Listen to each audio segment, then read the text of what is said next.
Hello दोस्तों, नमस्कार। स्वागत है आपका आज की इस वीडियो में। आज की इस वीडियो में हल करने वाले हैं क्लास 10वीं की प्रश्नावली 3.4। ठीक है, क्वेश्चन नंबर 1 का पॉइंट तीसरा और चौथा। ठीक है, अगर इससे पहले के वीडियो नहीं देखे तो जाके प्लेलिस्ट में देख सकते हैं, जो कि क्वेश्चन नंबर 1 का पॉइंट 1 और 2 मैंने कंप्लीट कर चुका हूँ, हल कर दिए। ठीक है, और इसको करना क्या है, विलोपन विधि से और प्रतिस्थापन विधि से, यानी कि दोनों विधि से इसको क्या करना है, हल करना है। ठीक है, तो चलिए इसको हल कर लेते हैं। चलिए, तो यहाँ पर मैंने दिया हुआ समीकरण युग्म यहाँ पर नोट कर लिया। ठीक है, क्वेश्चन नंबर 1 का पॉइंट तीसरा। ठीक है, तो दिया है 3x - 5y - 4 बराबर 0, 9x बराबर 2y + 7। ठीक है, तो चलिए इसको समीकरण में लिख लेते हैं। ठीक है, यानी कि यहाँ पर लिखेंगे, इसको लिखेंगे यहाँ पर विलोपन विधि से हल करेंगे पहले। ठीक है, तो यहाँ पर लिखिएगा विलोपन विधि से हल। ठीक है, तो यहाँ पर लिखिएगा, इनको समीकरण में लिखेंगे तो लिखेंगे 3x - 5y।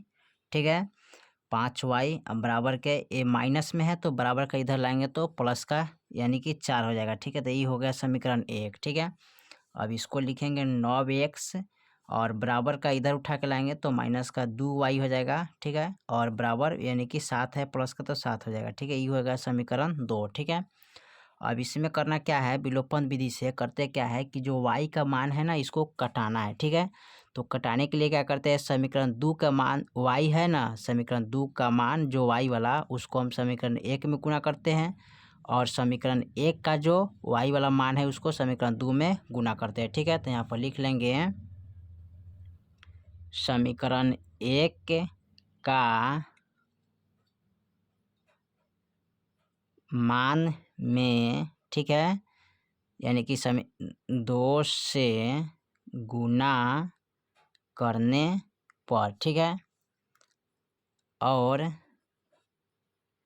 समीकरण 2 में 5 से गुना करने पर। ठीक है, तो देखिए 2 है समीकरण, तो इसमें हम 2 से गुना करेंगे, 5 है तो 5 से यहाँ गुना करेंगे। ठीक है, अब चलिए इसको गुना करेंगे तो 2 से इसमें गुना कीजिएगा तो 2 तिया 6 हो जाएगा। ठीक है, तो 6x लिखेंगे माइनस 2 पचे 10y बराबर 4 दूनी 8। ठीक है, यहाँ पर गुना करेंगे 9 पचे 45 माइनस 5 दूना 10y बराबर 7 पचे 35। ठीक है, अब इसको क्या करेंगे, यहाँ पर घटाएंगे। ठीक है, क्योंकि दोनों का मान क्या है, यानी कि चिन्ह क्या है, बराबर है, तो इसको हम चेंज करते हैं, यानी कि चिन्ह जो इसका है ना, चेंज करते हैं। ठीक है, तो ये प्लस में तो माइनस में करेंगे, ये प्लस माइनस में तो ये प्लस में हो जाएगा, ये प्लस में तो माइनस में होगा। ठीक है, तो यहाँ देखिए माइनस प्लस तो ये क्या हो गया, कट गया।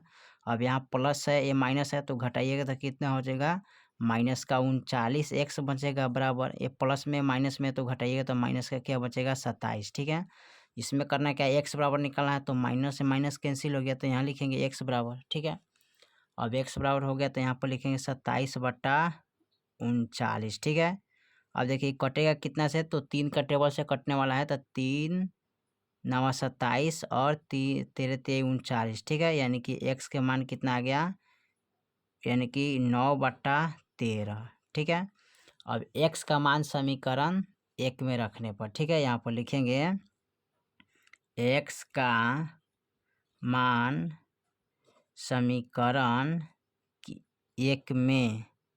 ठीक है, तो समीकरण 1 यहाँ पर लिख लेते हैं, तो कितना है 3x - 5y बराबर 4। ठीक है, यहाँ पर लिखेंगे 3 के 3 गुने, और x का मान क्या है 9/13 माइनस के 5y बराबर 4। अब देखिए यहाँ पर कटने वाला नहीं तो ना कटाएंगे, इसको डायरेक्ट गुना करेंगे, 9 3 27 अब बटा के 13 माइनस के 5y बराबर 4। ठीक है, अब इसमें करना क्या है, इसको चर को निकालेंगे, यानी कि माइनस के 5y और 4, और प्लस में इधर उठा के लाएंगे तो माइनस के 27/13 हो जाएगा। ठीक है, अब इसको क्या कर लेंगे, लिखेंगे माइनस का 5y बराबर 13 चौका 52 माइनस 27 अब बट्टा में 13। अब इसको घटा लेंगे। ठीक है, तो कैसे घटाएंगे, तो माइनस का 5y बराबर यानी कि 52 में से 27 का कितना बचेगा 25 अब बट्टा 13। ठीक है, अब यहाँ पर हो गया 25/13। ठीक है, अब इसको हम क्या करते हैं, कटाने के लिए यहाँ पर हमें y बराबर निकालना है, तो y बराबर अब इसको क्या करते हैं लिख लेंगे, यानी कि 13 पच्चे 65, यानी कि माइनस का 65, ठीक है। अच्छा इस तरह भी कर सकते हैं, इसको डायरेक्ट गुना करिएगा, 13 पच्चे माइनस के 65 y बराबर यानी कि 25 बटा क्या हो जाएगा यहाँ पर 13 हो जाएगा, ठीक है, यानी सीधे 25 हो जाएगा। अब हमको y बराबर निकालना है, तो y बराबर यानी कि 25 बटा माइनस का 65, ठीक है। तो माइनस हमारा ऊपर चल जाता है ना, तो y बराबर लिखिएगा माइनस का 25 बटा 65। अब इसको कटाना है ना, तो कटाइएगा तो नहीं, कटने वाला नहीं है, ठीक है। तो कटने वाला होगा तो कटाएंगे ना, तो छोड़ देंगे, ठीक है, इस तरह रहने देंगे। तो y के मान आ जाएगा कितना, माइनस 25 बटा 65, ठीक है। तो यहाँ पर लिख लीजिएगा, अतः x बराबर है 9 बटा 13 और y बराबर है माइनस 25 बटा 65, ठीक है। ये इसका आंसर हो जाए, ठीक है। अब इसको करना क्या है, अब प्रतिस्थापन विधि से हल करेंगे, ठीक है। तो चलिए इसको हल करते हैं प्रतिस्थापन विधि से। चलिए तो यहाँ पर अब इसको हल करना है क्या है, प्रतिस्थापन विधि से, ठीक है। तो प्रतिस्थापन विधि से हल करना है, तो कैसे हल करेंगे, तो इसको हम क्या करेंगे, समीकरण 1 से चलेंगे, ठीक है। तो यहाँ पर लिखिएगा समीकरण 1 से चलने पर, ठीक है। देखिए यहाँ पर सबसे आसान होगा कि यहाँ पर 1 से चलिए या 2 से चलिए, कोई दिक्कत नहीं, ठीक है। तो चलिए इसको हम समीकरण 1 से चलते हैं। तो यहाँ पर समीकरण 1 क्या है, यहाँ पर लिखेंगे 3x माइनस के 5y बराबर 4, ठीक है। और इसको करना क्या है, 3x बराबर लिखेंगे और यहाँ पर हो जाएगा 4, और बराबर को इधर लाएंगे तो प्लस का क्या हो जाएगा 5y, ठीक है। यहाँ पर निकालेंगे x बराबर यानी कि 4 प्लस 5y बराबर बटा में क्या हो जाएगा 3, ठीक है। तो यहाँ पर लिखेंगे बटा में 3 लिखेंगे, ठीक है। अब इसमें करना क्या है, ये हो गया आपका क्या, x के मान आ गया, ठीक है। x का जब मान आ गया तो हम क्या करेंगे, x का मान समीकरण ई हो जाएगा आपका समीकरण 3 हो जाएगा, ठीक है। अब कह रहा है x के मान समीकरण 2 में रखने पर, ठीक है। तो यहाँ पर लिखेंगे x का मान समीकरण 2 में, ठीक है। तो समीकरण 2 क्या है इसका, 9x माइनस के 2y बराबर 7, ठीक है। अब यहाँ पर 7 है तो इसको क्या करेंगे, नोट कर लेते हैं। तो यहाँ पर लिखेंगे 9 गुने x का मान, देखिए यहाँ पर क्या है 4 प्लस 5y बटा 3 माइनस के 2y बराबर 7, ठीक है। यहाँ पर नोट कर दिए। अब इसको करना क्या है, कटने वाला है उसको कटा लेते हैं, ठीक है। तो यहाँ पर कटेगा 3 3 9 कट गया, और 3 चौका 12 प्लस 5 3 15y और माइनस के 2y बराबर 7, ठीक है। अब यहाँ पर देखिए 15 का y है और माइनस का 2y है, ठीक है। तो घटाएंगे तो कितना बचेगा, यानी कि माइनस प्लस माइनस होता है, ठीक है। तो प्लस में माइनस में तो घटाइए तो कितना बचेगा, यानी कि 13 है, ठीक है। यहाँ पर कितना बचेगा, प्लस का 13y बराबर 7, प्लस में तो इधर उठा के लाएंगे तो माइनस का 12 हो जाएगा, ठीक है। यहाँ पर लिखिएगा 13y बराबर यानी कि 7 में से 12 गया, ठीक है। तो कितना बचेगा, तो माइनस का 5 बचेगा, ठीक है। माइनस का 5 यहाँ पर क्या करना है, y बराबर लिखना है, तो y बराबर यहाँ पर लिखिएगा यानी कि माइनस का 5 बटा 13, ठीक है। तो ये आपका हो गया y के मान, ठीक है।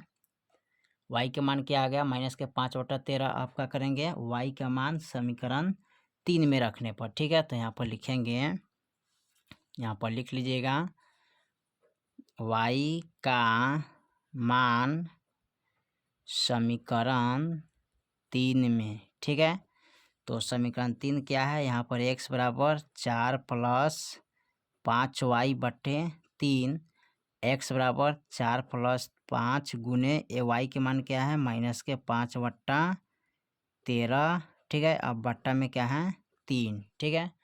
अब इसको कैसे हल करेंगे, देखिए तो यहाँ पर हल करना है 4, ठीक है, प्लस का अब 5 25, ठीक है। यहाँ पर आपका हो जाएगा क्या, 5 25 हो जाएगा, ठीक है। यानी पर इसको गुना करना है, यानी कि इसमें गुना करिएगा तो क्या हो जाएगा 5 25 हो जाएगा, ठीक है। तो माइनस का 25 अब बटा 13 अब बटे इसका 3 लिखेंगे, ठीक है। अब उसके बाद क्या करेंगे, यहाँ पर लिखेंगे x बराबर 4 प्लस, ठीक है, यानी कि यहाँ पर लिखेंगे 4 प्लस, अब 13 चौका क्या हो जाएगा 52, ठीक है। यहाँ पर देखिए, चलिए तो x बराबर यानी कि 13 चौका 52 और माइनस 25 हो जाएगा, ठीक है। अब बट्टा में क्या हो जाएगा 3 13, ठीक है, बटा में 13 और बटे 3, ठीक है। चलिए उसके बाद क्या करते हैं, इसको x बराबर यानी कि 52 में से 25 गया तो कितना बचेगा यहाँ पर 27 बटा 13 बटा 3। अब x बराबर निकलना है, इसका बट्टा में कुछ नहीं यानी कि 3 के बट्टा में कुछ नहीं तो 1 दीजिएगा, ये हो जाएगा 27 बट्टा 13 गुने और ये हो जाएगा 1 बट्टा 3। अब 3 नवा 27 कट गया यानी कि 9 बट्टा 13 किसका मान आ गया x का मान, तो लिखिएगा x बराबर 9 बट्टा 13, ठीक है। अब यहाँ पर आप लिख लीजिएगा अतः, ठीक है, यहाँ पर अतः x बराबर 9 बट्टा 13 और y बराबर -5 बट्टा 13, यही आपका आंसर हो जाए, ठीक है। चलिए फिर मिलते हैं अगले वीडियो में, तब तक के लिए जय हिंद जय भारत।